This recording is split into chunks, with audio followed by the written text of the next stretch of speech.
want to say thank you for being here. Thanks so much, Roseanne. Can I just say it's so nice to see and meet everybody. There are many of you that I know, but many that I don't know and would like to get to know. So and I know everybody's busy. So thank you for taking your precious time to be with us today. So David, my magical David, can you scoot up to, thank you so much. So we're going to go to a couple of questions that I have, and then we're going to scoot into the appointee questions, which I absolutely love. So my first question for Dr. Itchhaporia, of course, best laid plans. As you prepared, and you and I talked a lot about this going into your year when you were incoming president, right? Vice president role. What did you anticipate this year to look like, to feel like? Did you find yourself shifting from expectation to reality, or did you find that you were a little bit more prepared given the unique timing of your transition? Talk to us a little about that.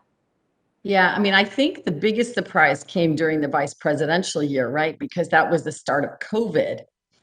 We typically start off looking at the presidential calendar prior to the vice presidential year and plan out what your vice presidential year is going to be. And typically it's the president gets first choice on activities, and then the vice president, and then the immediate past president. So I had my list in my calendar. And then of course, the first big heavy decision was we had to cancel the scientific session. And that was such a letdown.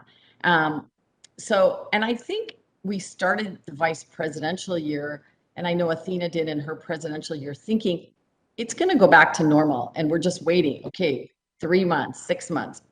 I think sort of halfway in the year when we had, nothing but Zoom meetings and all that isolation and all that, I think I started to tell myself that this may be the reality for a long time, and that I had to sort of let go of any preconceived notions of what the presidential year was going to be like.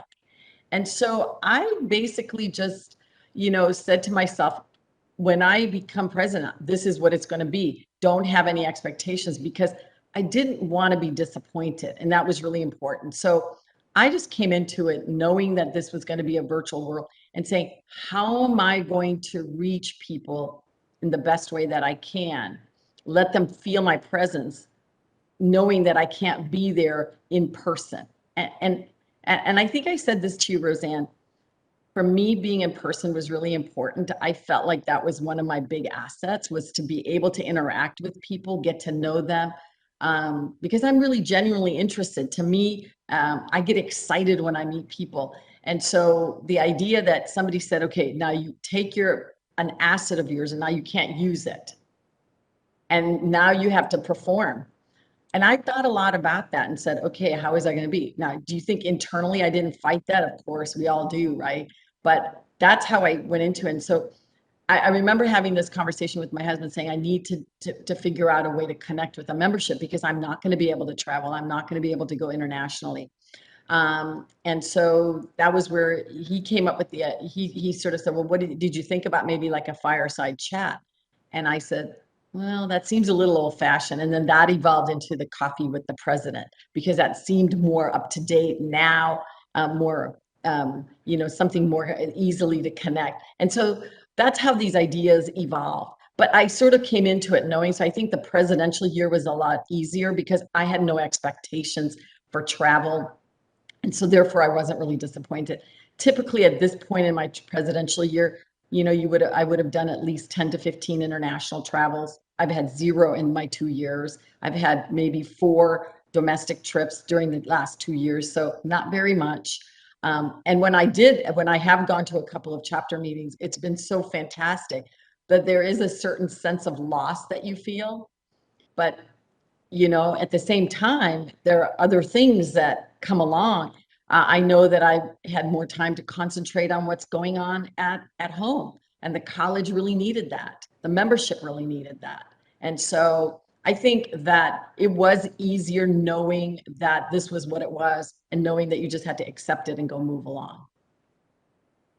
Yeah, the term acceptance is one that stands out from a recent conversation you and I had, which was, I've said this before in various cohorts at various moments, when you try desperately to swim, but you're swimming against the current and you just keep hitting it and it's slowing you down, you eventually lose your spirit a bit, right? You have to figure out a way to swim with the current. And what happened with Dr. Itchhaporia is, prior to during her vice presidential year, we had a couple conversations about this, and I don't want to get too sappy about it, but the question I had for you at the time was, emotionally, where are you? Are you at a point where can we talk about, the reality of missing out on and losing in some way what we expected this year to be and this 2 years to be and so forth?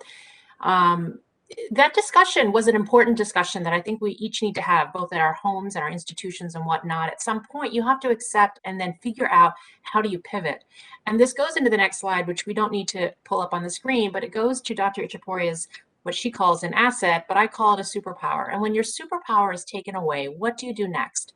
And so for you, your superpower is being an unbelievable extrovert, but connecting in a way that everyone feels that we're the only one in the room, right? So you could travel every other day for a period of 12 months and really get energized from that. So we've taken your superpower away, and you've had to figure out, how do you meet people where they need to be met in a way that we feel connected to you and heard. That that was what you had to do, and that was part of your acceptance. I want to hear about the silver linings that came of this, because you were forced in many ways to sort of meet people in a different manner without your superpower. Well, I mean, no, I think it's a really good question. But when you are forced to do things virtually, although being in person is really nice, there are many more people sometimes that you can reach virtually. You can't reach the numbers that you do. Not everybody can come to the live meeting. Not everybody can be there in person. But virtually it was a lot easier. So for example, for the international, we started having calls with all of the governors, for the international governors in all the different countries. And we did them last year, we did them this year. And I remember in my vice presidential year doing one for Russia, right? And I thought, okay, I don't know the Russians, but yeah, and this was probably like the 20th call I was doing. And remember, you have to do it to accommodate their time. And I'm already at a disadvantage being on the West Coast. So sometimes these calls would be at 4:30, 5 o'clock in the morning. And you're on camera during that time. So it's not like you can just sort of roll out of bed and be on the phone. You had to be present. And I think the interesting part about that is, so the Russia one in particular, at the end of it, we had a really nice conversation. And the person that one of the governors put up a picture, and it was a picture of when I was chair of board of governors, and he was with me, and he had taken a picture, and he was so proud, and he wanted to make sure he had shown it to me. So all of a sudden, you realize you connect with people all over the world, and you don't know how they know you, but a lot of people know you. And so I started to really enjoy it. And I did, and I will say to you, Roseanne, I came into this role with the one big lesson that I learned in my other leadership roles, which is that every leadership role goes by very, very fast. And the one thing you have to do is you have to enjoy the ride. You have to, because it goes by so fast. And so I knew that I had past presidents that said how fast it went by. So I had told myself that if nothing else, I wanted to be able to enjoy myself. And part of enjoyment was reaching out to people. So I said yes. I said yes a lot. I sometimes it was an inconvenient time, but I didn't say no. Why? Because that was the only way I was going to have time to connect with some of these people. And I enjoyed it even in that. Now, so I think that was one of the silver linings, is that I learned how to connect to probably more people than I may have done even in person, and got out of my comfort zone. I think the second silver lining for me was that there was a lot of work to do at the college. I think when the president does do all that travel, sometimes it's difficult to balance both. And I think that it was a little bit easier from that standpoint because I was at home. So in terms of my work, clinically, you could be there a little bit more. It was hard. Try doing 16 hours of Zoom call 2 days in a row. And as soon as you finish, because I'm on the West Coast, you finish and they say, oh, we put patients in for you because you were done at 3. And we thought you could see patients for the next 2 hours, and your brain feels fried after 16 hours of the Zoom calls for the last 2 days, getting up at 4 and being in your office at 4:30 in the morning so that you could be on at 5 o'clock, and then having to see patients at the end of the day. That wasn't very pleasant at times, but it was necessary. And so you did what was necessary at times. And I think the silver linings were all of those things. And also giving yourself some time to really think about it, processing all that information, saying, okay, I think every time I planned a board meeting and I did an opening, I thought about what's the pervasive emotion that everybody's feeling, and how do you address that? What is the work we've accomplished, and what is the work we need to accomplish? So I talked about how we felt, what we need, what we just finished, what we need to do. And I think that's how I set it up. And all of that reflection was very helpful personally, and I think hopefully to the board. I think that's a very important point. There's a great book that a number of you, I'm sure, have read, which is called From Good to Great, Going from Good to Great. Um, and it reminds me, I've thought about this a fair amount, because when we take away our greatest asset or our superpower or what energizes us, right?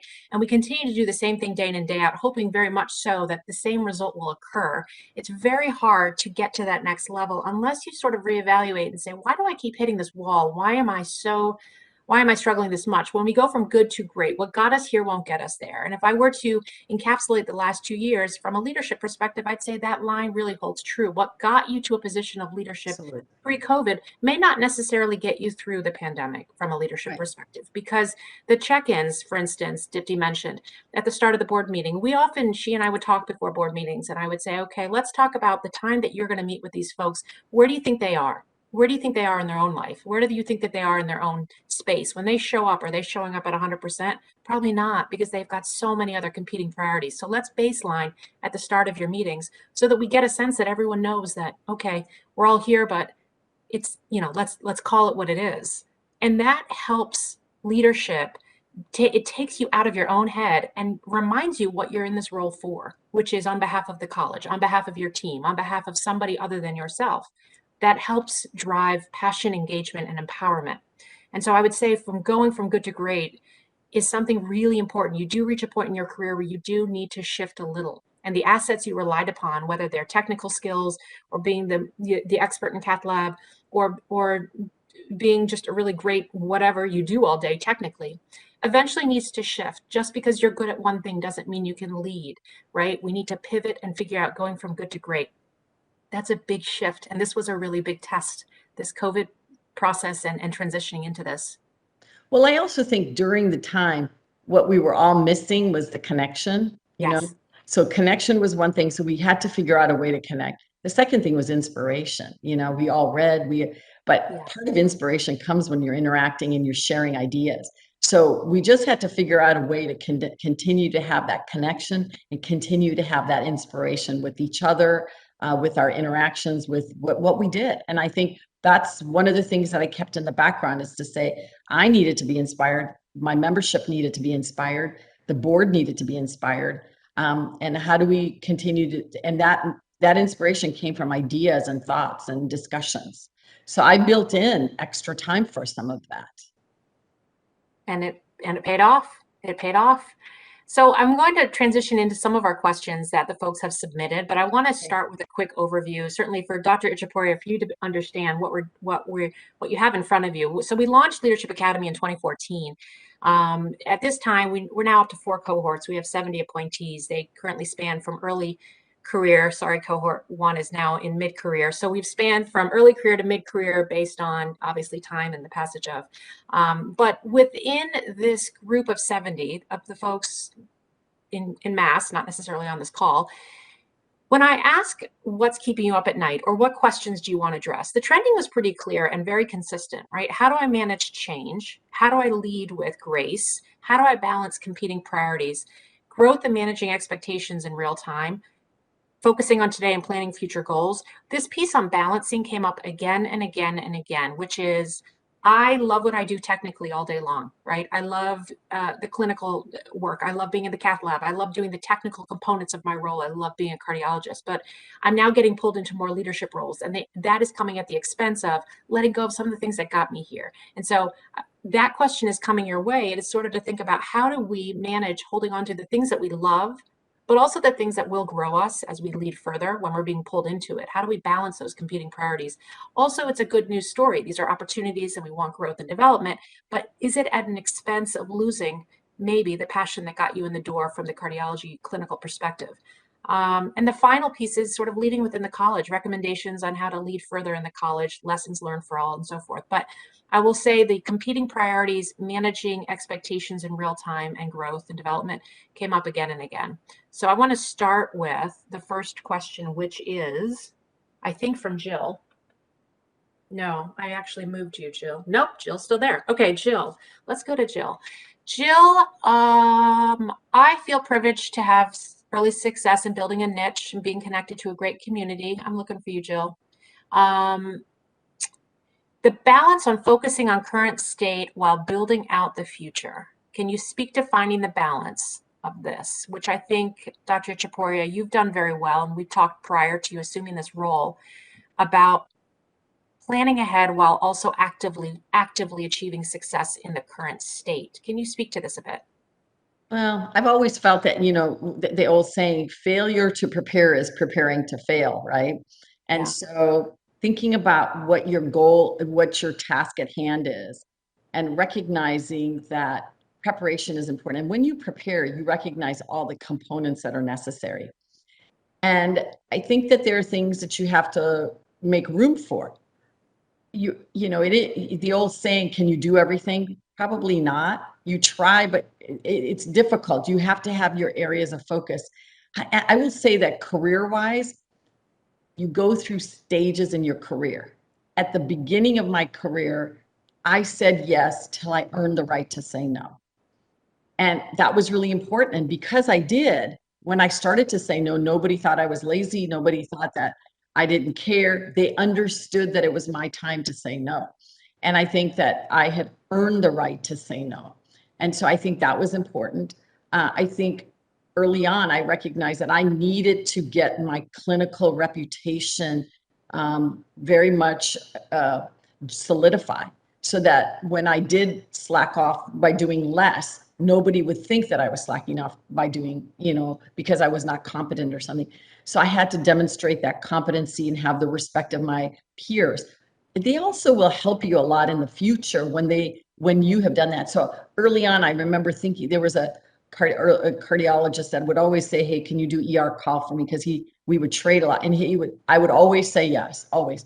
But then he was willing to help me during the times when I needed help.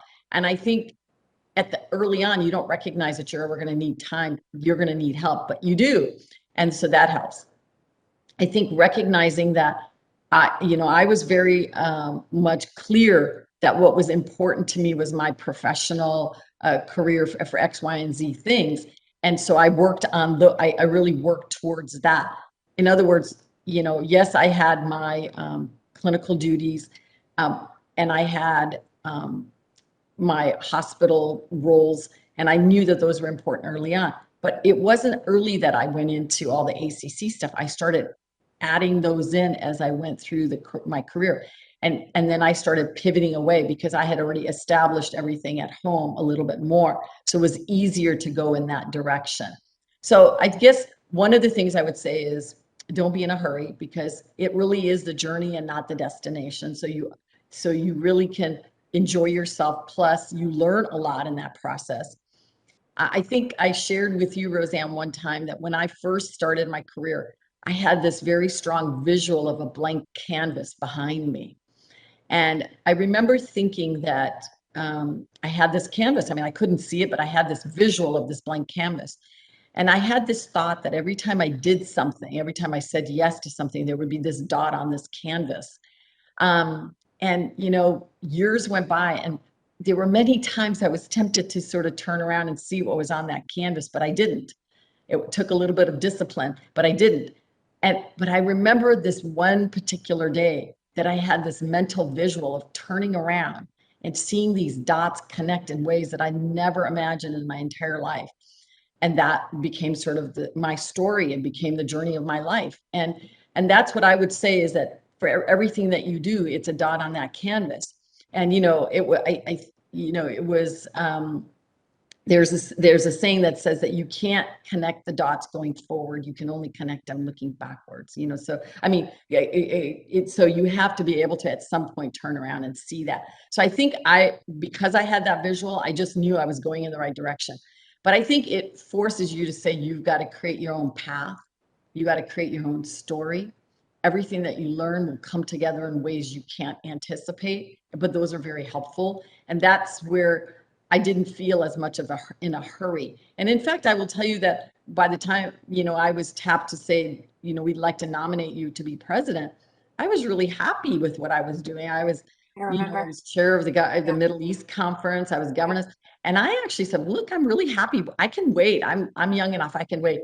And, I remember being told it's your time and thinking, okay, I'm going to do this. But, it wasn't for a lack of anything else to do. So although that would have been something, yes, that was on my radar, that yes, that would be something great. I think that I was enjoying myself doing a lot of other things. So again, it was the journey and not the destination necessarily. And yet, at some point prior to reaching that sort of existential moment, there was some pressure, right? There was some internal angst of, I use that word probably, not to be taken literally, but there was a little bit of pressure to say, I do want to get to X, and I have done A, B, and C, and at what point can I get there? That is a big shift to go from that to where you are now. Well, you have to come to a piece of internal calm. I mean, Yeah. I think when there were times when you felt like, oh my gosh, this is the last train on the track and you got to get on Yes. this train. And I think there was a moment I realized this isn't the last train. Nominations come around every year. The train continues to move on. There are lots of stops on the train that you can take along the way and enjoy it instead of just taking the train, going by and then realizing you missed all of these great destinations along the way. I also think that, you go through and not everything always works out. I mean, what do they say that, there's no such thing as failure. There's always tomorrow, right? And the winds change. If you stand at a corner and it feels like everything is against you and there's no way you're ever going to get what you want, but if you really want it, you have to go internal, figure out, what was your role in this? What was the external role? And then you wait long enough and the winds change and they change so fast that sometimes it catches you off guard. So I always remember that phrase, the winds change. And so I just sort of hold on during that time and say, okay, negative feelings are never healthy. And I need to just kind of wait it out. And during that time, I mean, we're all busy clinicians. We have plenty of things to do. If you fixate on something that you didn't get, all that does is pull you down, and then that sort of translates into how you talk and speak and think. And so I just sort of try to remember. Plus, you learn more from adversity anyway than you do sometimes, through just successful things. So, and how you handle it is very telling. Love this. I love all of this. I'm going to transition to the next question about grace under fire, which is a really great question. Wait, are we doing grace under fire? Are we doing Poonam? Let's see, where are we? Chill. Let's go to Poonam, leading and responding in real time. So Poonam asked this question, and it's a great one. You've sort of touched on this a bit because you did have a unique transition period of time where you had a little bit of a heads up, obviously, on COVID. But, you know, I would love just, again, just a high level in terms of when you recalibrated expectations. You've talked about it with the canvas. You've talked about it as when you were vice president, excuse me, transitioning in, and how you shifted. I want to just double down on this piece from acceptance and going, leaning into a moment that you've by and large waited the majority of your professional life to have and to be in, and here you are. I want to just double down on this space of accepting where you are and leading in that moment and how you did that. Um, well, the presidency was coming. I knew that COVID was there. It wasn't exactly what I had anticipated. I couldn't change that. Yeah. So I had to embrace it. And I was talking to a friend and she says, be bold. If not now, when? And Yeah. that was sort of one of the big guiding moments for me. I thought, yeah, be bold. If not now, when? Because I'm never going to have this opportunity again. And that was always sort of something that was on top of my mind. We read a book early on in the journey of the board, Adam Grant, Think Again. Yes. And, I love Adam Grant. I think the book was really good. But one of the things that he wrote recently in the New York Times was that the sort of big emotion of 2021 was a term called languishing, that was probably the dominant emotion. and languishing is a term that was coined by a sociologist named Corey Keyes. And it's really when people are not really depressed, but they're not really thriving either. And I think that's a good description for when the pandemic started. We were all just sort of waiting for that normal to come back. So we didn't really thrive. We were waiting. We weren't really depressed because we were trying to be, but then as the years sort of went by, I think we languished more. And it was the term that I think a lot of people, and interestingly, one of the ways that you counter languishing is intentional togetherness. A lot of the things that I mentioned to you. So I really worked on that by saying, how am I going to really bring the togetherness? How am I going to stay on top of the issues that make the college great? So all of those things were important to me. But I also know that the opposite of languishing was flourishing. And I felt like, okay, we're going to flourish in spite of all of this. Why? Because we have to. We need to. You know what? Think about our mission and vision of the college, right? To transform cardiovascular care and improve heart health. How are we going to do that if we're languishing? We can't.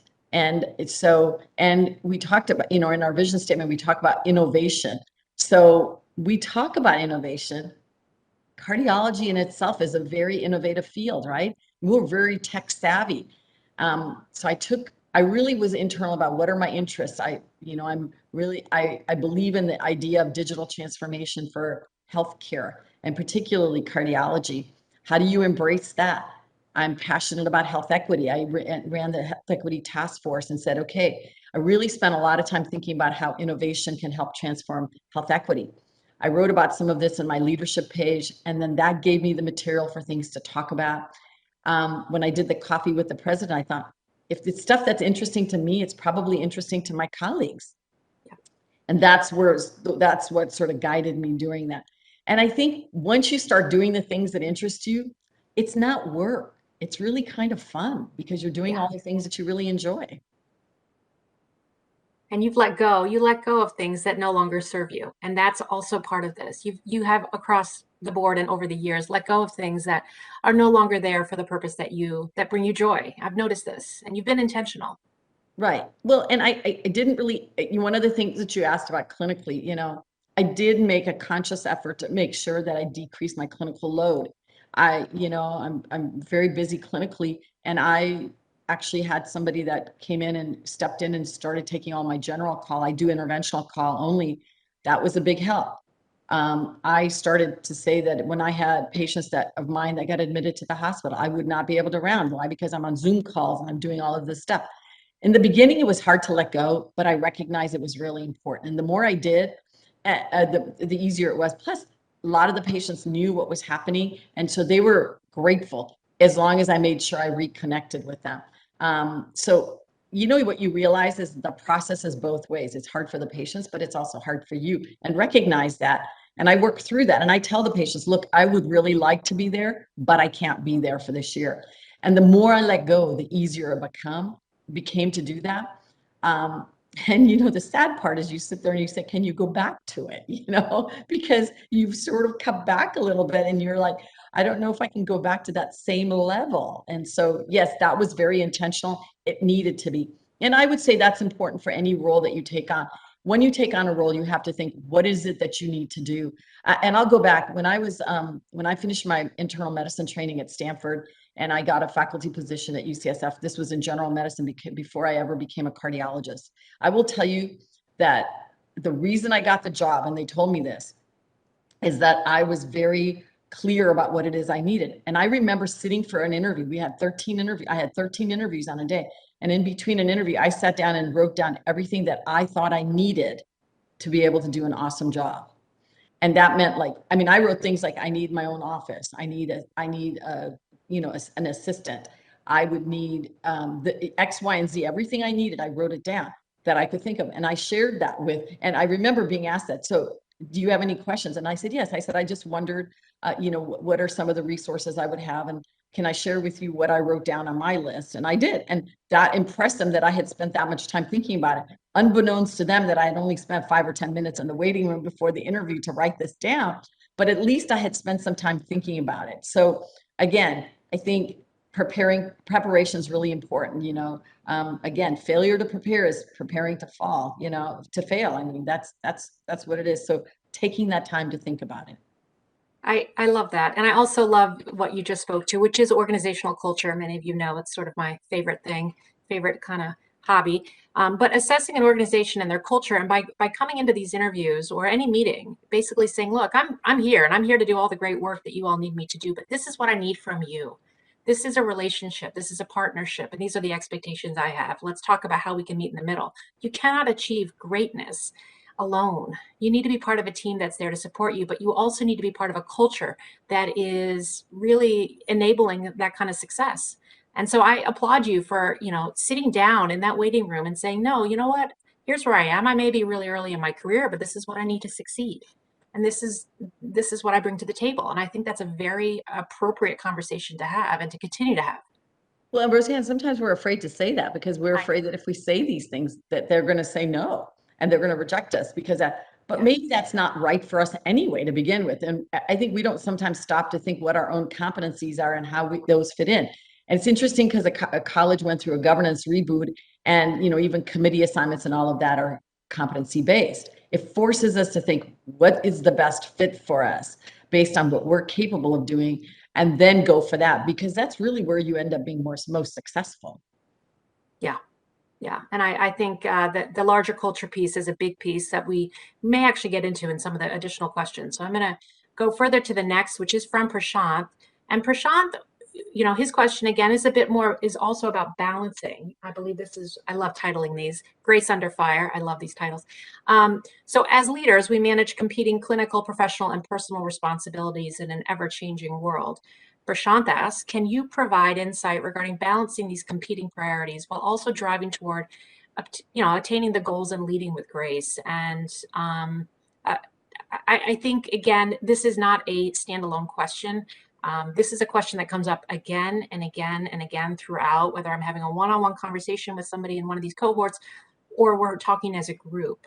This is a very delicate dance. So how do you keep all the plates sort of spinning without dropping? Or is there a different way that you approach this? And Prashant is also, he's addressing his home life as well. How do you keep everything going, but also sort of stay on track and not burn out? And Prashant, you can chime in if I've rephrased this incorrectly, but that's how I interpreted the question.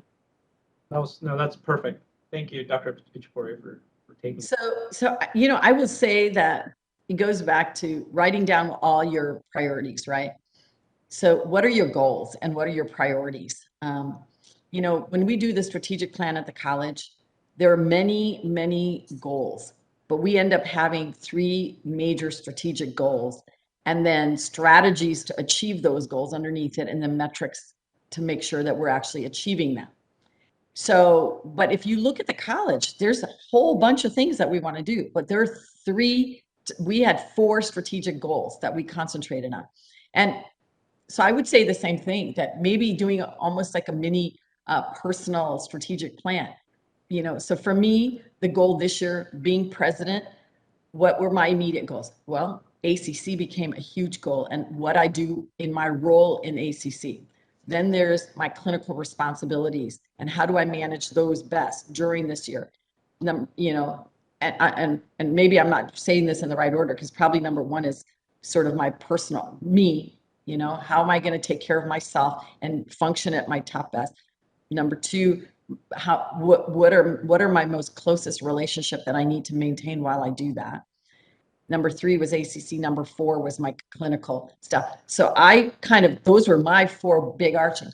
And there were a lot of other things, but you know what? I let them know that I would not be able to do some of those things. And when people said, hey, do you want to do this? And I said, I'd love to, but this coming year, I'm going to have a lot of responsibilities. So maybe we can circle back the following year on that.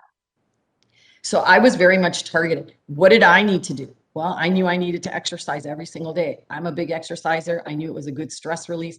So I would say that probably through this whole year, I've maybe missed 2 days of exercise, maybe if that, because if it's late at night, I still do it, but I exercise every single day because that's important to me. My family is really important to me. My husband's really important to me. So I spend a lot of time communicating. What does that mean? Well, that means that every time I have a schedule, I send them all emails because that's all the time I have to CC saying, this is what I'm going to be doing. If I'm traveling, I CC them my travel plans because I don't have time to call and say, hey, I'm going to be here. Sometimes I just do that, but they know. And I make my husband go through the calendar with me on a regular basis. So he's aware, so that he's supportive on that. There are no surprises. So that's how and I was very clear. We're going to limit what I'm going to do in terms of domestic duties. So I have a lot of help with all of that. In terms of, very clear about ACC, what I needed to do, and had help with doing that. By the way, that's another interesting thing. I think I started off my leadership knowing that you needed to outsource, as they call, for certain things. I always had somebody to help, with domestic stuff like cleaning my house. In fact, I have a housekeeper that's been with me for over 20 years. And, now he knows when he comes at certain times, he can't because I'm on Zoom calls and all of that.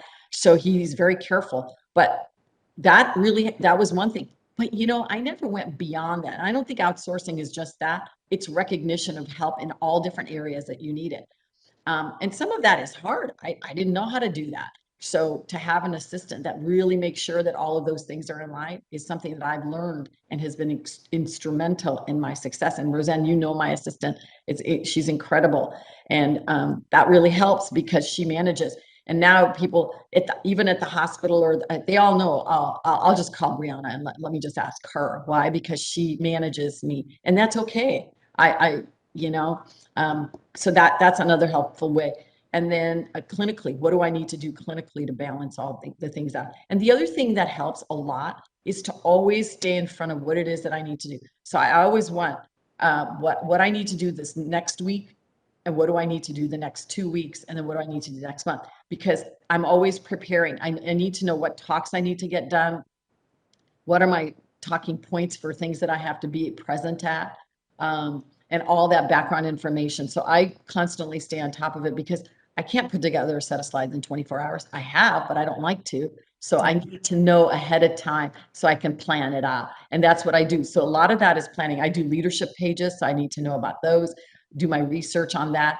And I spend a lot of time writing. My leadership pages and stuff, I read a lot. I think a lot about it. And then it takes a little while, and all that time to churn and think about it, it's important to have that time.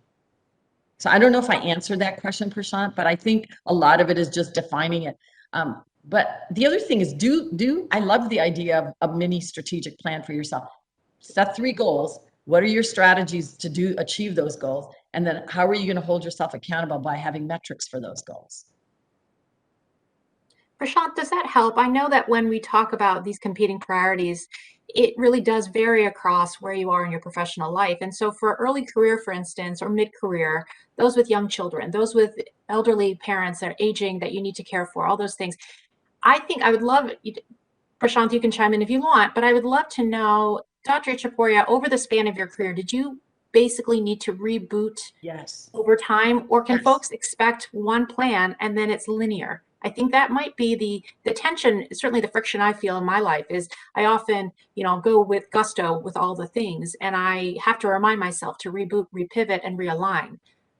I'd like to hear from an early career, mid-career perspective, how did you do that for these folks with young kids and elderly parents? Well, no, I agree. Roseanne, you hit on a really important point. Those priorities are going to change. Early on, I focused on family and clinical career more, not all these external things as much. I did a little bit just to sort of be there, but could I give 100% to all of those things? No, because I needed these other things to be in line. So I think at different points you do different things. The other thing is, remember, the college does strategic plan every 5 years. We should all be doing strategic plans on a regular basis and rethinking what is now my priority, and take chunks of time and sort of hold yourself accountable to that and say, okay, now I'm getting to the point where I think I can shift a little bit and take more on from here because I can spend less time on this because I've already got it going. So if you're setting up a clinical program, by all means, do a good job. Nobody's going to support you for anything else that you do elsewhere. Do it well. And if that means not doing an ACC committee because of that, not doing something else, well, then that's what you have to do. But once you establish yourself clinically, it's going to be easier for you to do other things. The other thing, spend time with your family. they're going to be your biggest source of support. The best thing I ever did was start to think about, I tell this story. I started off by getting my calendar, having my husband on a weekend sit down with me with the calendar. And then I said to him, I want you to come to all of my meetings with me. And my husband's a gastroenterologist. And I think he just sort of looked at me like, sure, like you think I have nothing else to do? But I said, look, honey, I know you have a lot of things to do, but I'd really like for you to come to as many of these activities as you can. And to his credit, he came to 80% of them. He made sure he crossed off those days. Now, there were two big advantages. One, he got to see my passion. He got to know what it is that I love about this organization and was extremely supportive. The second thing is, and this is good for the ladies here, which is, I had great colleagues that were very inclusive. So I remember as chair of board of governors, I was running this big leadership meeting. And afterwards, I texted my husband and he said, oh, I'm at the bar with the guys. Well, this is what they did all the time, is afterwards go there. And it's not that they were excluding me, but that was just their routine. And I don't think they thought about including me, but he was a bro and the bro went along. And so bro invited me, I went there. And about 10, 15 minutes later, he says, oh, honey, you stay, I'm going to go. Well, that became sort of a pattern. And guess what? I became one of the guys. And then they started inviting me. But that didn't happen without my husband initially. Now, it may be a little different now, but what I'm saying is that I didn't really appreciate what he brought in terms of the ease of the relationship. He doesn't come to most of my meetings now, but he knows most of the guys that I interact with. It gave him a lot of peace knowing that he knows all the people and understanding what I'm doing. It doesn't give him any angst when I'm gone. He's great with all of that. And when he has to come to all those dinners and smile, he doesn't just sit there and do that. He knows people, so he interacts. I don't ever have to worry about him when I bring him to an ACC function. Why? Because he knows probably a ton of people, and he goes around and he does his thing. That was helpful. And he wants you to succeed, right? And he sees your joy, and he sees your passion, and he sees how you're moving and changing and evolving the membership here. And that is critically important, both from a partner perspective, but also from your internal, from a relationship perspective. And so I guess it sounds like I should invite Eric. I'm going to start inviting Eric to everything. Well, you should. Yes, he should. Yeah, well, he's in the house every day, so I should. This is a very important question that we're going into right now with Ben Galper, which, again, it talks about competing priorities, but this is a really, really important question. And Ben, I'm going to rephrase it for you, but feel free to chime in and clarify. As we take on greater leadership roles, there is a pull to focus on leadership and administrative roles at the expense of clinical practice. Now, at the expense of kind of sounds a little bit jarring, but it really is something we need to talk about as a group. How do you balance the desire to lead whatever group you're in, at the same time continue to be involved in maybe your passion, which is the clinical work? Thanks, Prashant. I see your text. Thank you for being here. Ben is raising a very important point that I know we've sort of talked about in previous questions, but this is something that comes up a lot. And it also comes up, certainly for me, in my life prior to ACC. It's the same thing. I can tell you from when I worked in financial services, it would be the most brilliant, financial minds. Now they're in an executive role, and they're no longer doing the finance work that brought them so much joy. God bless those finance folks. But now they're leading a team of those finance folks. And so at what point do you say, I'm proud of myself for being recognized and being grown, right? Developing further in my career. However, I'm losing some of the passion that got me here, which in the case of, physicians, maybe it's time, clinic hours. In the case of the financial services world, it's time at the, crunching numbers and doing what you do best. So at what point, and you kind of said it earlier, Dr. Itchhaporia, that you had to let go of some of your clinic work, right? And you did that by design. But it sounded like you might have missed it a little bit too. And I wonder at what point, how does this work for you all? And what advice can you give these folks? So we're at mid-career now, options are brewing, folks can go any number of directions. What got you here won't get you there. What do you think about this? And Ben, feel free to chime in if I've misquoted. No, I think that, it's interesting because one of the things that I talk about is the 5 W's of life, right? Who, what, when, where, and why. And who you are makes you special. That's your story. What's ahead of you is always a mystery, and you have to be not afraid to explore those things. And when life pushes you, you push back harder. where there are choices, make one that you won't regret. That's really what Ben is asking, is how do you decide about that? And That's when's so the right good. time to Yes. evolve, right? Yes. But again, you know, until you decide to let go of something, sometimes you can't go forward. And that's an important issue. So I think you're also tending to want to stay where you have a sense of comfort. Clinically, I'm comfortable, so it was hard to let go. But my desire to lead and do other things was, to me, stronger at a certain point. And that was when I knew that I had to sort of learn to let go a little bit clinically to be able to move forward.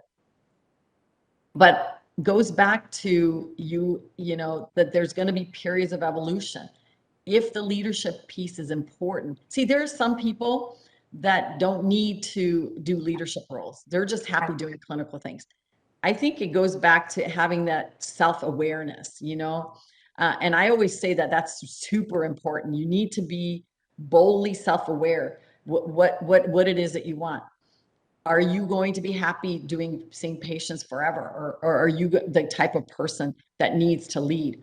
And if you're saying no, I want to lead, then get that experience under your belt and recognize that when the opportunity comes, if you say no, that opportunity may not come back. And for you to really embrace that opportunity, there is going to be a little bit of a give and take. So you have to cut back clinically on that. You know, it goes back to, you can't have everything, but there's a natural evolution to it. The other thing goes back to what I said earlier. Sometimes when you cut back a little bit clinically, it isn't as bad as you think it is, because now you're exploring other aspects of your professional career that you didn't even know. You're learning things. I personally, for me, as long as I'm learning and growing, I feel like I'm successful. To me, that's the important part, is that I have to continue to learn and grow. And at a point where I'm no longer learning and growing, it's probably time for me to move along to the next thing. Do you have any case, any instance, Dr. Itchhaporia, of saying no mid-career to something that came your way that you just were not sure this is where you want it? You weren't certain yes or no, but you knew you just couldn't take on more. And so you said no. Do you regret ever saying no, or regret saying yes to all the things, right? Like, that's that kind of question, which I'd love to. It's a really great question. So I will tell you, when I was chair of board of governors, around that time, the structural interventional stuff was taking off, and I was asked, did I want to be our structural interventionalist? You know, they were picking 2 to 3 people that had high enough volume to go on to doing structural stuff. And that was a very, very difficult decision as an interventionalist to say no, because I recognized that I needed to make a commitment like I had to other aspects. And that level of commitment, I didn't know that I had that time, particularly as I had already identified that I was going to sort of continue to, you know, move forward in my ACC career. And so based on that, I said no. Now, the first time I ever walked in a hybrid lab and did, you know, a proximal LED stent and then waited for the other interventionalists to do the structural, was that hard? You betcha. Because I'm sitting there thinking, yeah, I could do this, you know? And it was hard to watch somebody else do that. But I always remember that I had to go back and just tell myself, look, that was not something, it was a conscious decision on your part. So yeah, now if I were a young cardiologist, interventional cardiologist, would I give it up? Hell no.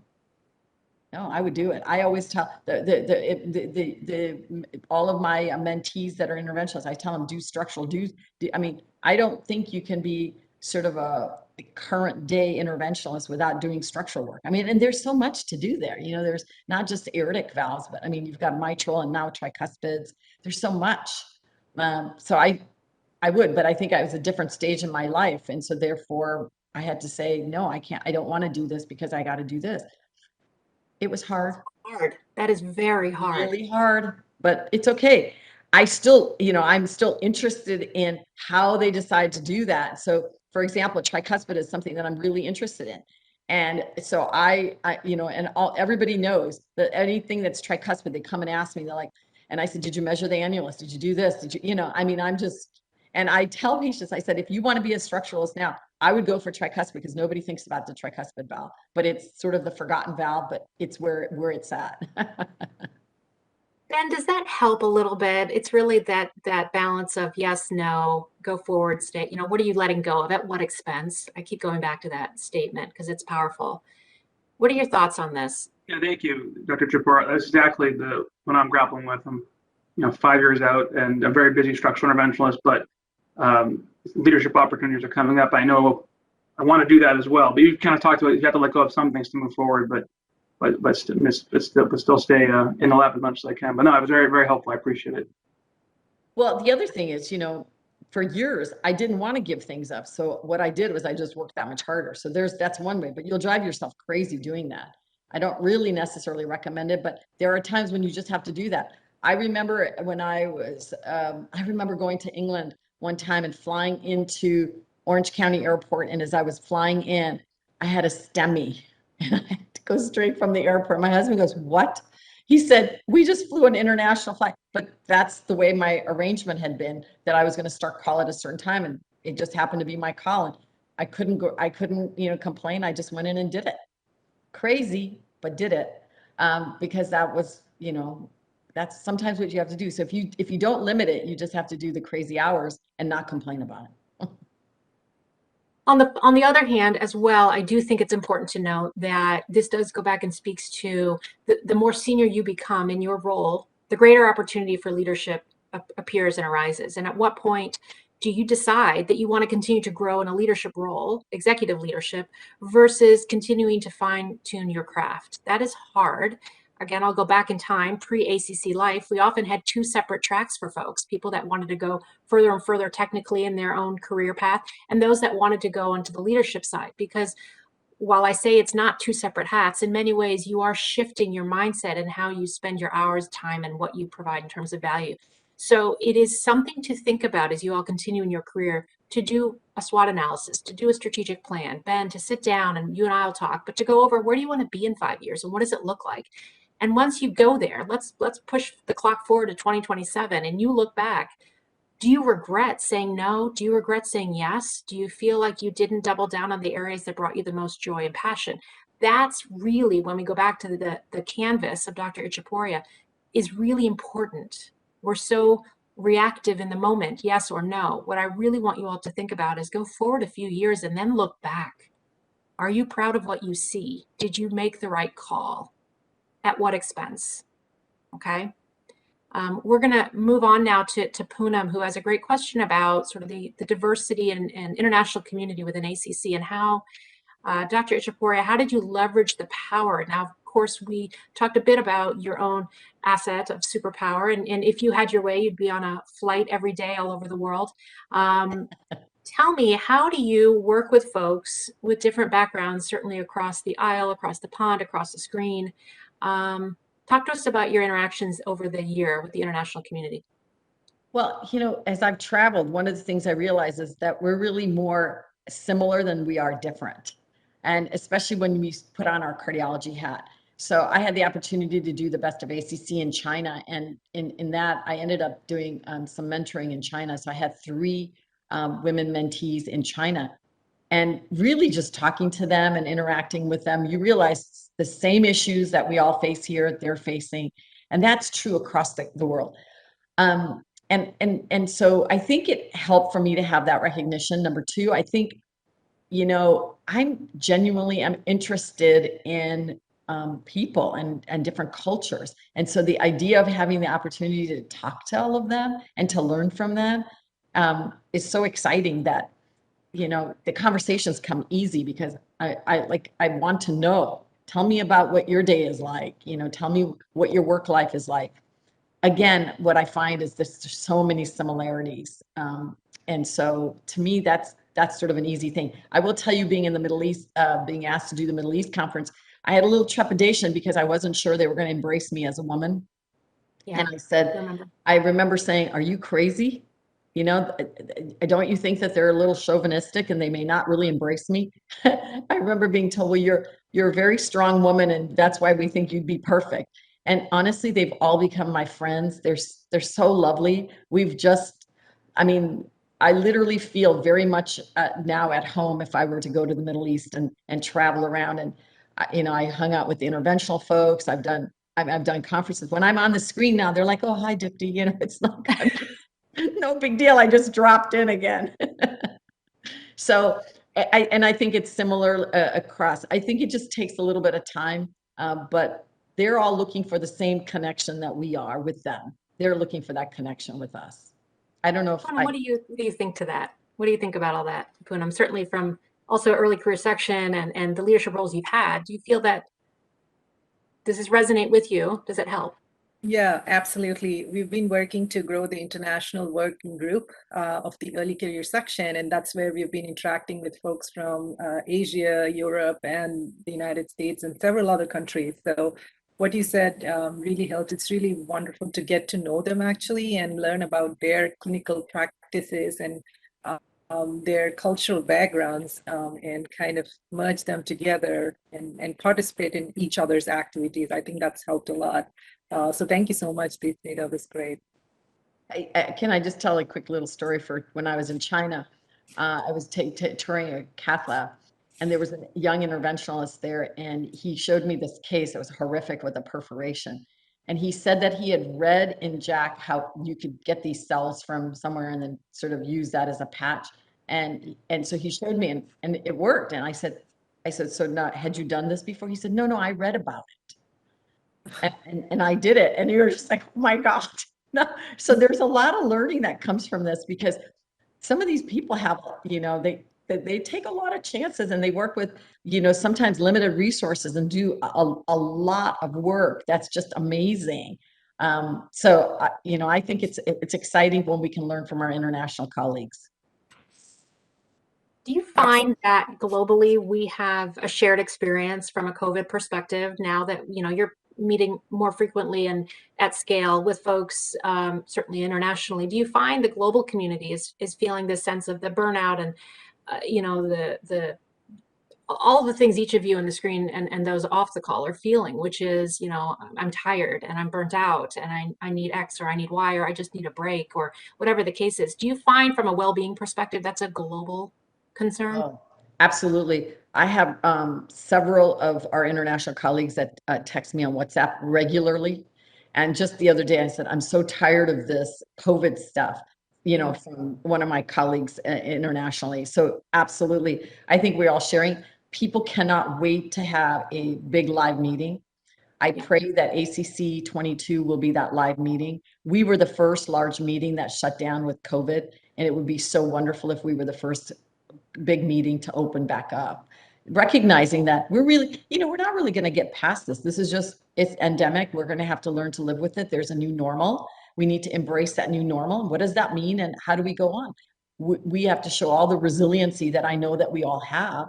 And we just need to sort of say, how are we going to redirect? I don't know that many of us can imagine going on a plane without a mask anymore. That's changed. That is changed. Yeah. But do I think that's a big deal? No, it's a sort of a way of acceptance. It's almost like, wow, I'm surprised we never wore those, especially in the flu season. Yeah, you raise a good point. I mean, look, we all think we're going through something and in a sense of isolation, but even globally, folks that maybe you would not have had an opportunity to connect with, not for COVID, right? Absent of this virtual world, we're all in this together, right? And I do think when we come together and have this conversation, we all have a little sense of relief to know that we're not the only ones. And I think that's so important, this connection, the connection.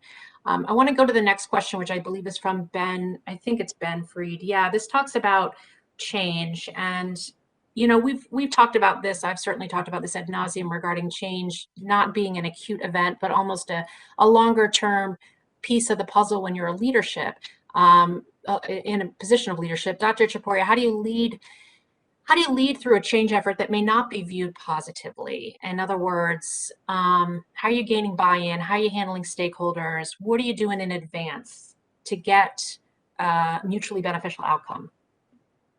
Well, many ways. First, you need to understand what the prevailing emotions are out there for any issue. I think that's important. And you can do that with survey. You can do that by putting a varied group of people together for a committee or a task force so that we can get a pulse of what's happening. So for example, given this sort of changing world in terms of, how we're moving forward and doing things, do committee meetings need to be meeting always in person, for example, at the Hart House? Well, we've learned that this platform works well, and it works well so that everybody can be involved, not just the people that can take time off. Number two, what are the economics that drive that? Everybody is going to be, given the inflation rate and everything, there are economic realities based off of COVID. So this is a difficult conversation. Why? Because we just talked about how much we all want to be together, and we all look towards the college for that. So to be able to discuss that, we put together a large group of people with different backgrounds to really talk about this and come up with some guiding principles. And then that's actually how governance change happened also. Large group of people come up with principles for change. And if everybody could agree to the principles, then they would then say, as a result of these principles, this is what happens. Now, that may not be everything that we all like, but we adhere to the principles, and the principles then guide what happens. And I think that helps. It's also, when you first know what the prevailing emotion is, you understand when people are not happy. So you have to build in time for that process, because there's, the Kubler-Ross, the steps to go through of acceptance. It takes a while. So you have to sort of, and have discussions and recognize that nothing is set in stone. These are all iterative. So if you find that you made something and it wasn't quite the right thing, well, you can always correct your course, redirect it, So I think that's the way that we need to think about it. I always think that when you make, and also remember, when you make a decision, it's like, and if it wasn't correct, one bad chapter doesn't mean that your story is over. You can rewrite something, you can redirect it. But I do think that to really answer that question, you need to know what the emotions are around an issue. You need to make sure that you're getting different perspectives. So and people need to be heard. Data helps. We're all scientists at heart, so data helps. And that's why I think sometimes survey results help in guiding some of that change, all of those things. So hopefully that answered the question. Ben, does that help a little? That was great. I couldn't agree more. I mean, I think being able to get a handle of what is the mood of the group that you want to make these changes, and trying to feel that out. And it's the same idea of, I think, what Roseanne was saying earlier about going through this process, but taking that time. It was very memorable to stop and just be like, we're not going to have this meeting right now. We're just going to talk about, because I see what's going on here. And we'll talk about, how are you feeling? How are you doing? And checking. Oh, and I year, think once over the summer? Yeah. Yeah. I think once you earn that, you kind of, you get that respect. And I think you're more able to be, drive change that way and get people on board when they realize that you get it. You're not tone deaf. You understand what's going on. It's much easier. So the other thing I'll say is that as a leader, your job is not to be the one that makes the decision. Your job is to bring the group together to make what the prevailing decision is. And I don't think they want to hear a leader that sort of says this is the way it's going to be. So I try not to have strong opinions about the issues. I try to sort of say, what does the group sort of think?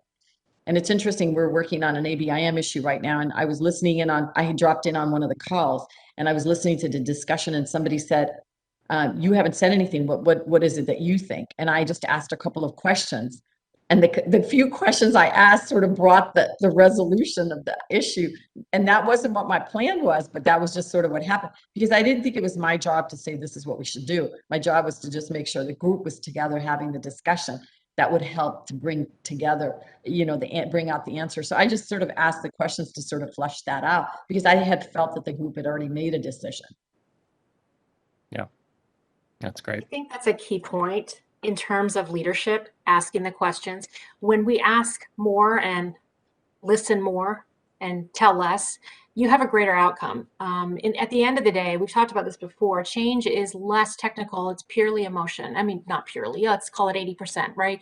It is, I want control in X, I want agency, I want a sense of what's to come, I want a seat at the table, I want a voice. All of that, from a leadership perspective, if you're trying to gain buy-in, stakeholders, followers, or credibility. You need to let others in, and you need to listen, and you need to respond to what you hear, even if what you hear isn't so great. That is the key to so much of successful leadership. It's asking, it's listening, but it's also, adapting to what you're hearing and allowing for that discomfort, which is, it's discomfort, but it is what we call servant leadership. And that's why when you're in a position of leadership, the role is to serve others on behalf of whatever the greater good is. Change is hard, not so much because there's a system or a widget that's not working. Change is hard because you haven't gained the buy-in from those that you need to drive the change forward. So what you'll see is 70% of change efforts fail. Why? It's not the system. It's typically because I wasn't given enough notice, or my voice wasn't heard, or XYZ. Those things will never change, which is why I say change in and of itself is not an acute event. It's an iterative, ongoing leadership opportunity. And so until and unless we get that right, you will struggle a bit with getting your team to follow along. And your team wakes up every day wanting to do the right thing, right? We all do. But they need to understand the direction of where things are going to be successful. And that's our role as leaders. And I'll say one thing about this, and this is prior to Dr. Itchhaporia taking on the role. We talked probably a couple months, maybe a month prior to you assuming the formal role of presidency. And there was something coming up on the agenda, and she wasn't quite sure how it would be received. And she was a month out. And being a month out, there's a little sensitivity about, I'm not yet president. It's not yet my term. It's not yet X. It's not yet Y. And, I remember very clearly having this conversation with you. There was some discomfort about something that was on the agenda. I was out in the driveway, speaking of discomfort with the dogs and the kids and the whole thing. And, it was in that moment I said, what if we got in front of this and you just talk to these X amount of folks in advance, so that when you do come on board in May, there's no friction, there's awareness, and people are, fairly consistently in agreement with whatever the case is. It was a laborious thought, right? How about, Dr. Itchhaporia, you spend the next X hours calling these folks to give them a heads up of what could or could not be coming. But in doing that, she bought herself time, she gained credibility, and it served as a little bit of due diligence and intelligence seeking, that when she got into the role, she was already off and running. And I think that's a really important thing. It's the work we put in advance with stakeholders is critical. You've got to get a sense, a temperature check before you roll something out. And you did it. And I think, as we talked about it earlier this week, I think it was a good decision, Dr. Itchhaporia, to get in front of that. Yeah, and I will say another thing, that a lot of times the outcome isn't exactly what you want necessarily. I mean, even though I said you don't necessarily have to have a thought in your mind, but there are times when you have a general idea where something should go. If it doesn't go that way, I think what I've learned is it's okay to bring it back, right? You can revisit it. What did I say? The winds change. So what is today, it may not be that. A couple months later, you bring it back and say, we did talk about this last time. This is what's happened since then. Is this really like a check-in? And it doesn't have to be a couple of months. It can be 6 months, whatever time. But there is a way to influence it and change it. And I've seen that. I've seen it with other leaders, and I think it's very effective. You think that today a decision is made that you're unhappy with, you walk out the room. That doesn't mean you can't change that. You can. It just takes time. Love it. All right, we have 2 more questions, then I'm going to open it up for you all to chime in and ask anything you would like. Let's go to the next question, which is from Ajar. I don't think Ajar is here. I think he's rotating around. Okay. In terms of roles within ACC, were there specific roles prior to your presidency that honed or shaped your style? And how did it impact your leadership approach? And as a follow-up, any suggestions on how junior folks can best leverage opportunities that may exist through ACC? So I would say the number one thing is almost everything that I did at ACC, I think helped to shape my leadership. And I think almost everything I've done in my career helped shape that. So I really didn't think anything was wasted, anything that I did, because I think that was all part of that journey, part of that story for me. One of the things I realized becoming president is that the more knowledge I came in with, the better I could do this role. Institutional knowledge and memory, all of that was extremely important. So it was very helpful that I had done a lot of things. I would say the chair board of governors was extremely helpful because I was able to have find my voice during that time, recognize all the things that I really loved about leadership in terms of the ACC. So I think that was a very important thing. Now, does that mean you can only get that by being chair board of governors? No. I think the various committees, I ended up becoming a lifelong, the lifelong learning oversight committee because I had a little talk with Rick Nishimura at a reception somewhere. And I just went on and talked to him about all my thoughts about education. And he said, wow, I think I sort of chewed his ear off so much that he thought they should just put me on the committee. And that's how I ended up being on that committee. So some of it was just doing the things that I really enjoyed and being invited to do those things because I demonstrated a passion and a commitment to those things. But I would say all of the different roles that I played. So, unbeknownst to me, the chair of the Middle East Conference was very important. Now, but why was I able to do that role? Well, when at my institution, I started doing a meeting every year.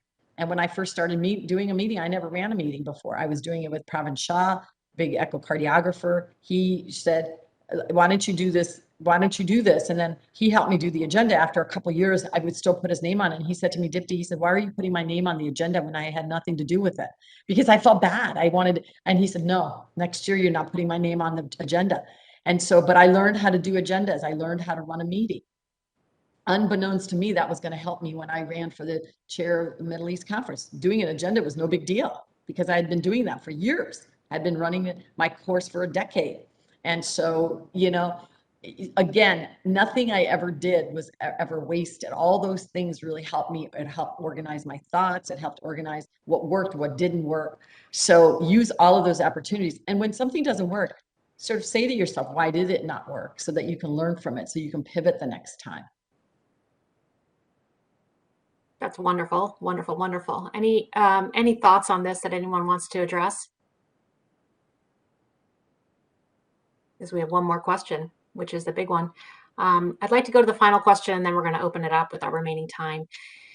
So if you were to encapsulate everything, Dr. Itchhaporia, over the last year, and of course prior, what do you think you're leaning on the most? What leadership skills are you leaning on the most? I think I'm an inherently very positive person. I'm very hopeful for all the good things that are going to happen. I believe in the organization that I lead right now. I believe in it passionately. I love our membership. I think that we are a highly talented group of 54,000 members across the world wanting to do the right thing. And I mean, you can't get better than that. And so I think passion is the word that I would use. I'm very passionate about the work that I do and the things that I think about. I think I realized early on that, especially with COVID, and I maybe should have said this early on, but somebody said the clearest view is always the one in the rear view mirror. And the problem is just that it's in the rear view mirror. But what matters most is what's going forward. A journey is nothing more than a series of moments, from this moment to the next moment to the next moment and the moment after that. And it's what we do with each that matters the most.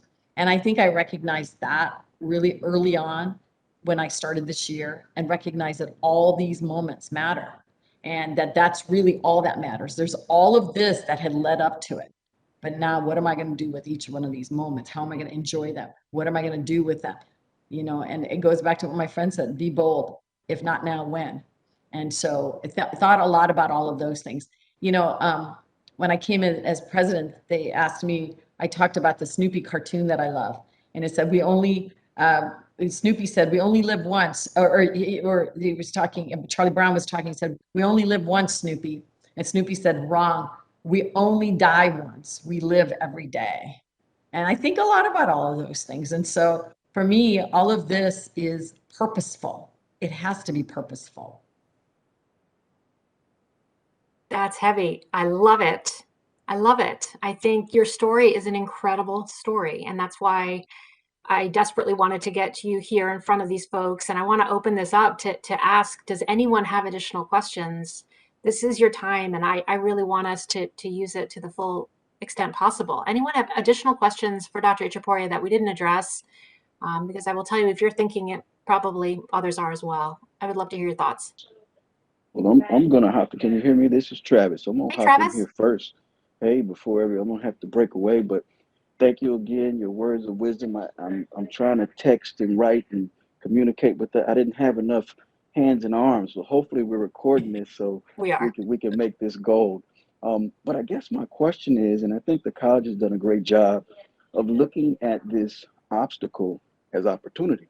I think when you look at the construct of access, cost, and quality, the access, we hadn't overcome it, but now we're reaching more people, we're creating more substantial conversations, and we're creating these pockets. So I guess my question is, does the college have a strategic plan in place to put together these pockets of thought? You know, in my market, I call it, we have these islands of excellence in a sea of mediocrity to ensure that we're staying connected despite, you know, existing in this new normal that you spoke of. So again, if you see the camera goes off, it's just because I'm in a setting and my mom is doing well. So thank you all, and I'll listen intently. Thank you. Thank you, Travis. Yeah, no, I think, Travis, you ask a really good question. I think, look, COVID taught us a lot of things. One is health is really important, right? We understood how important health is. We never thought about our health, but now we think about our own personal health, not only our patient's health, but everybody's health. So health is important. We also learned that health is very much tied to the economy and growth. And really, COVID brought out the whole issues of health inequities. And so we launched that health equity task force, which is extremely important work. Things that it's been on our strategic plan for many years, but it's something we've never actualized. And what do we do now? We are actually taking that and we have socialized it to being part of all the work that we do in the college. We're going to embark on a new strategic plan starting next year, or starting towards the end of this year. And all of this is being part of that. We're going to drive all of that in. We're doing a governance relook right now after 5 years of a governance change. Why? Because I think it's really important to look at the governance rechange before we do a strategic plan. How far have we come with innovation? Where are we with digital transformation for the college? How far have we come with D&I? But what about health equity? Where does health equity play a role? And how can we make sure that all of the activity includes that? You know, science education has always been a pillar, but gosh, we're going to redo education, aren't we? Because we've learned now that there are these platforms, and how can we get that in? It's part of the things that we do. So I think that's going to be different. Science, even science, you know, think about science. My leadership page I'm writing on is about science now. I think a COVID is, you know, it'll be interesting to see how history judges science in vis-a-vis COVID. Did we do well because we were quick to come up with how to treat patients and figure out about the virus and come up with the vaccine? So, or did we fail them in a fundamental way because the pandemic is lingering at 2 years? You know, it's really, so where are we with science? How are we going to do clinical trials if we're going to do health equity? How are we going to get people that have never been part of clinical trials do it? Is there a virtual way we could do it and be a little bit more? Maybe it's time for more transparency more than ever. We recognize that science, see, we all understand that science is not perfect, that when we get test results, we look at it, and that's why guidelines are revised and all of that. The public doesn't know that, but the public was part of all of that this last time. And that's why the distrust in the vaccine and all of that. So one of the things that we're learning is we need to be able to communicate about science more effectively than we do. We just can't be a scientist and have our own language and expect everybody else to just jump on board. You know, when we did the last strategic plan, I remember we had somebody from Google and from IBM Watson and all these places. And I remember the Google person saying, look, the college may be the ultimate source of information for cardiovascular health. But if you do not produce your knowledge in bite-sized pieces that can be transported to any platform, we will not come to ACC for that. We will go to whoever can do that for us. And it's the same thing. We may have the ultimate authority over science and cardiovascular medicine, but if we don't package it, we don't deliver it, we don't communicate it, we don't implement it in the ways that it's necessary, we're going to lose. And I think those are some of the lessons we've learned. So for us to flourish, for us to thrive, we're going to have to recognize this. We're going to have to talk about this. We're going to have to figure out how to overcome these issues. And we're going to have to embrace those issues. And we're going to have to be in front of that so that the public recognizes that we really, truly are the stewards of cardiovascular health and care for everybody in the world. This is all relationship building. It's relationship building, it's proactive leadership, it's strategic planning, and it's communication and connections. That's a lot of this. That is a lot of this. Absolutely. Additional questions on any topic? I think Pragya just chimed in. Let me hold on here for a second. Pragya. Oh, your question. Razan, I'm just gonna say it if you guys can hear me. Oh, thank you. Yeah, because I Yes, can't we see can the rest of hear your question. Wonderful. Thank you. Yeah. Hi, Dr. Itchhaporia, and thank Hi. you so much. This was a wonderful session. I guess my question as an early career person that's very interested in leadership roles and something that I'd love to work towards, what's one piece of advice you have for someone that's starting out and is focusing on building a clinical career and a career based in education? What's the one thing that you think we should be focusing on? Well, I'll say three things, okay? One, say yes till you earn the right to say no. So embrace the opportunities that they're given. Really develop your expertise, be a lifelong learner, really learn and hone down your craft because that's where you build your credibility. And say yes to learning, take on all those learning opportunities that you can. And then, become boldly self-aware. Every time that you do things, do kind of a relook. Did you do this well? How could you have done it better? What's your role and what didn't work? What was the things that those are difficult things because sometimes it's hard to sort of look at yourself and say, I didn't do that so well. I remember having a talk early on this year, actually, and I didn't think it went well at all. And it sort of depressed me the rest of the day because it was a really important delivery for me. And then I had a couple of people contact me from that and said, we just thought your talk was fantastic. Well, but that was not how I felt. I didn't think the delivery was that. I didn't think I got my message out quite that. And so, but I spent a lot of time thinking about that and saying, how could I redeliver that message? And I did it. I changed it up. And I actually put the message into my leadership page as a quintuple aim, putting in health equity. I talked about how we had the triple aim in 2007, but we never achieved it. So in 2014, we ended up doing the quadruple aim. Why? Because the triple aim didn't work because we didn't think about the clinician. Well, I think that the quadruple aim is not working because we never took health equity. And now we have the quintuple aim in 2021 that said we need to really think about health equity. So I say yes, learn everything that you can, take those opportunities, learn lessons. Oh, and the one piece I haven't mentioned this whole time, but Roseanne brought it up, is relationships. It's relationships, relationships, relationships. Relationship with yourself, relationship with your family and your loved ones, relationship with your colleagues that are going to be your lifelong friends that help you, a relationship with your mentors, and people that you didn't really realize that were fantastic relationships that you develop along the way that help you. I go to a meeting now and I see all these people over the years, and it's such a joy because of all those relationships that I've built up. So, and you guys were lucky enough to be in this leadership cohort to develop these relationships.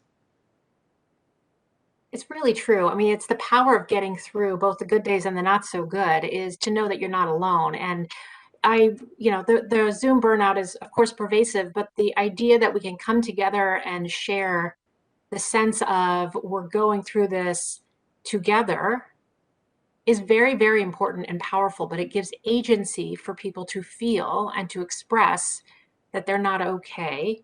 And to say, I am not okay, allows others to do the same. And then we lift each other up and we move forward. And I think if nothing else, my hope is COVID allows us to open up those discussions a bit more and feel safe having those conversations because I do think that is at the core of so much of what many of us feel when we feel burnt out. We feel maybe not heard, right? Or you feel like I just need a bit more time. I need X, I need Y.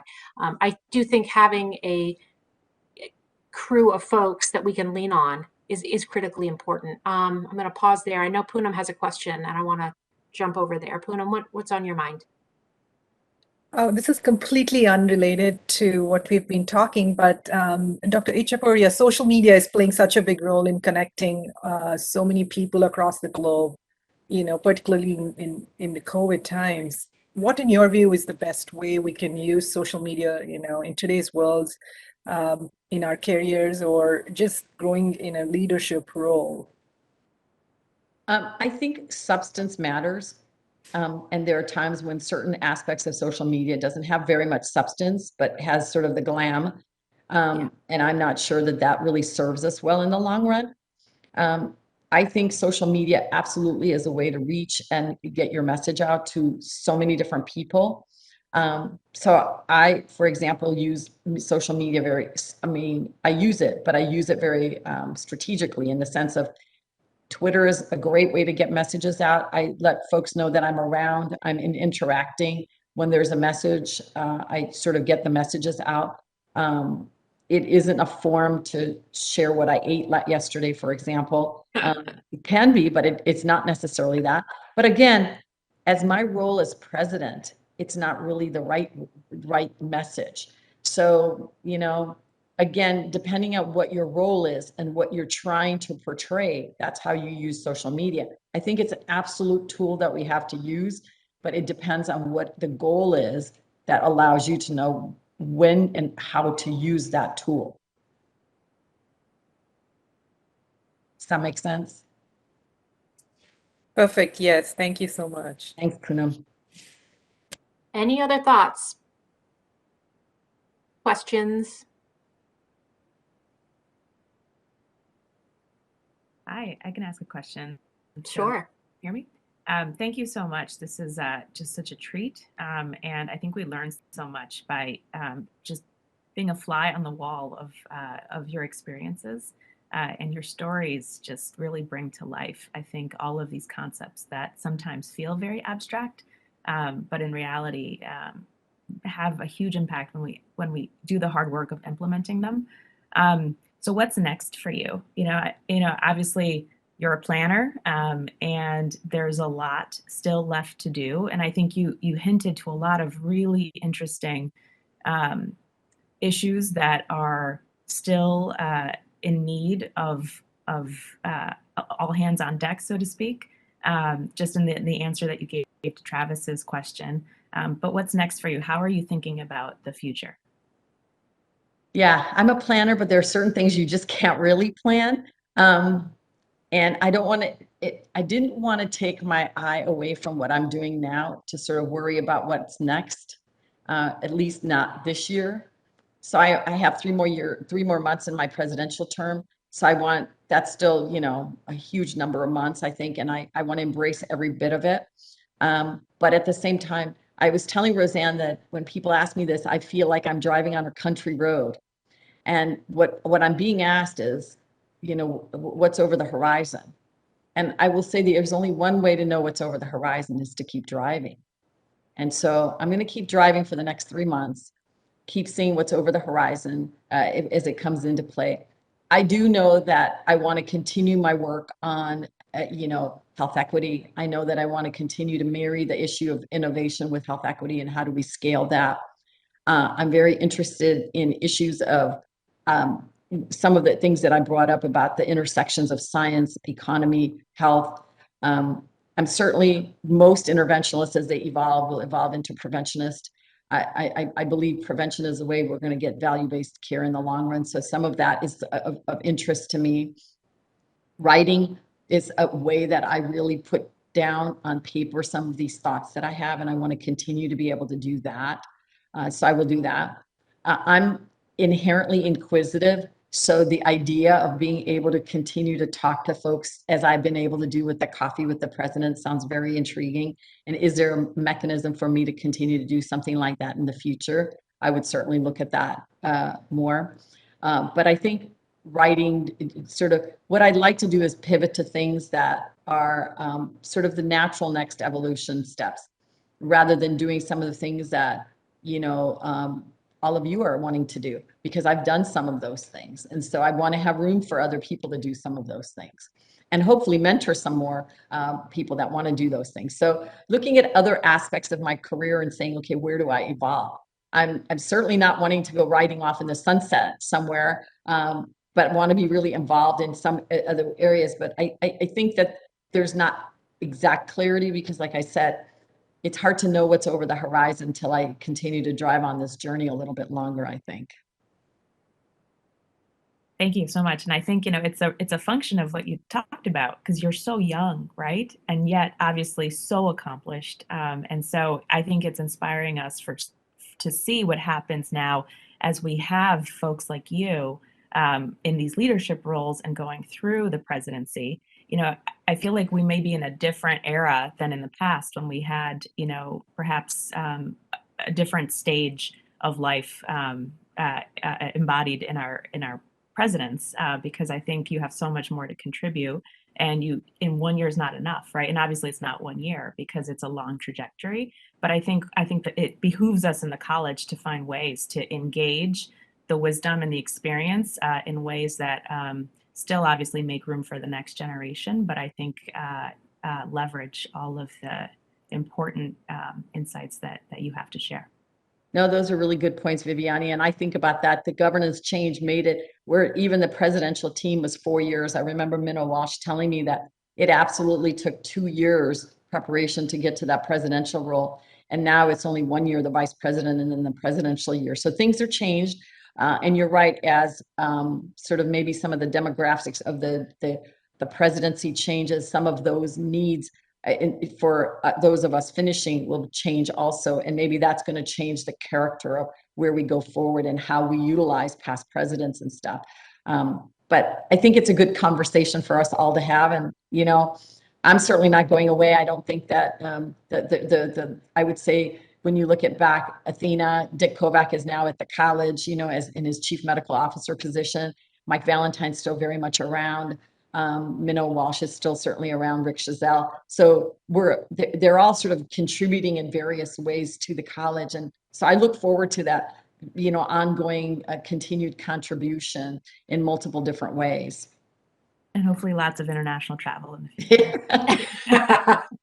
Hopefully. I think, as my mother said, you can now travel the way you want, because technically when you travel as president, you're there for 24 hours and sometimes you don't get to see hardly anything, although you delude yourself that you saw everything, Yes. That's a really good point. And Viviani, that's a wonderful question. I love it. That was on my mind as well. Any other closing questions prior to closing out? No pressure. I just want to make sure everyone who wants to chime in has an opportunity.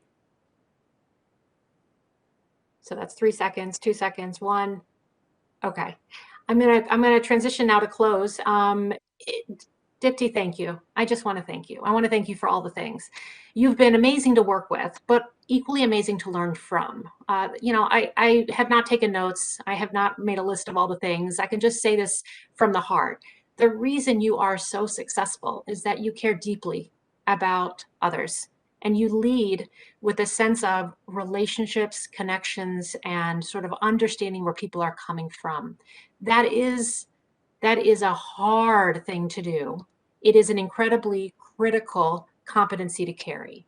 And so in watching you over the last few years, you've also transformed. You have evolved from where, when we first met, you're in a different place mentally where you are now, and going further down, the dots on the canvas continue. And there's a reason you are where you are. And it's not based on one thing, it's based on a million little things. And I want to say thank you for being here this morning, but for also showing us what leadership can be and can look like and can feel like at various points of our journey in our career. You have no idea how many lives you've impacted, myself included. And I want to thank you for your time and your candor, your humor, and just being you. You're just incredible. So I want to say thank you. And for all of you that dialed in, I want to say thank you for your time as well. Take what Dr. Itchhaporia said and really think through this and take on pieces that work for you.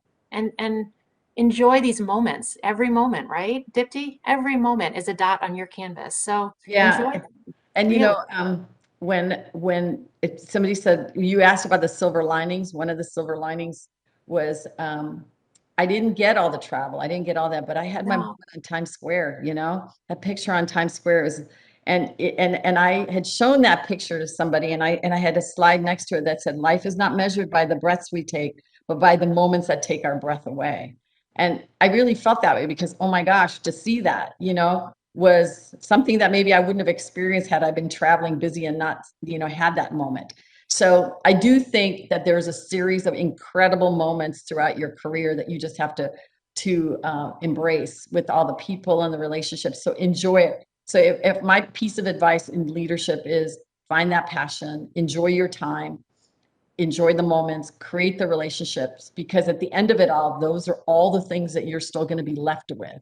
Whereas those other things will go, there are many things that will go away, but those things will never go away. And those are the things that matter. Mm-hmm. So with that, I will say thank you all for being here. Thank you, Dr. Itchhaporia, for being you. And I'll reach out and we will send this video out. But I just want to say to each of you, I want you to find your joy. I know this is hard. I know you are tired. Please know we are here for you. We are thinking of you. I see you. I'm observing from afar.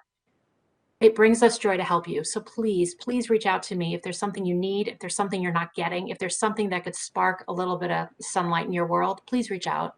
That's what we're here for. It's what we want to do. And so, Roseanne, can I thank you? You're so amazing. What you have done over the years that you've been here, and the joy that you bring all of us is just incredible. And your clarity about all of this, your passion with all the work that you do is so great. The college is so benefited from this 70 cohort, you know, that have gone through. I mean, I look at the first cohort and see where they're all at. I mean, Viviana, you've done great work. Anna, I mean, all, you know, it's incredible to see the progression and to see what's happened. We could not have had a better initiative for the college. And so I want to thank all of you guys in the leadership cohort for doing the work, for being passionate, for being wanting to lead the college. I feel so, it's so nice to know that the college is going to be in such great hands going in the future. And we need to have more energy from Roseanne as we go through. But remember, the word for this year is not languishing, but flourishing. together. Yep. Together. All right, everybody. Thank you for all the things. I wish you much big, warm hugs. And I will talk to each of you soon. And Dipti, thank you again. Thank you. Thank you. Thank you, guys. All right. Bye, everyone.